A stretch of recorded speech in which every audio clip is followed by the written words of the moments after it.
Weight loss பண்றதுக்காக இல்ல ஃபிட்னஸ்க்காக நீங்க ஜிம்முக்கு போறீங்க அப்படின்னாங்க, இது ஆரோக்கியமான பழக்கம் தாங்க.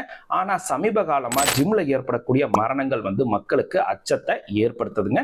இதற்கு முக்கிய காரணம் முறையான கைடன்ஸ் இல்லாம ரொம்ப ஹெவியான ஒர்க் அவுட்ஸை அதிக நேரம் செய்யறது. அது மட்டும் இல்லாம போதுமான அளவிற்கு ஓய்வு எடுக்காதது தாங்க. நீங்க ரெகுலரா ஜிம்முக்கு போறீங்க அப்படின்னா கட்டாயம் டார்கெட் ஹார்ட் ரேட் அப்படின்னா என்னன்னு தெரிஞ்சுக்கணுங்க. 220ல இருந்து உங்களுடைய ஏஜை மைனஸ் பண்ணீங்கன்னா கிடைக்கிற வேல்யூ தான் உங்களுடைய ஏஜுக்கான மேக்சிமம் ஹார்ட் ரேட். இதுல 50ல இருந்து 80% வரைக்கும் உங்களுடைய ஹார்ட் ரேட் நீங்க ஒர்க் அவுட் பண்றப்ப இருக்கிற மாதிரி பார்த்துக்குங்க.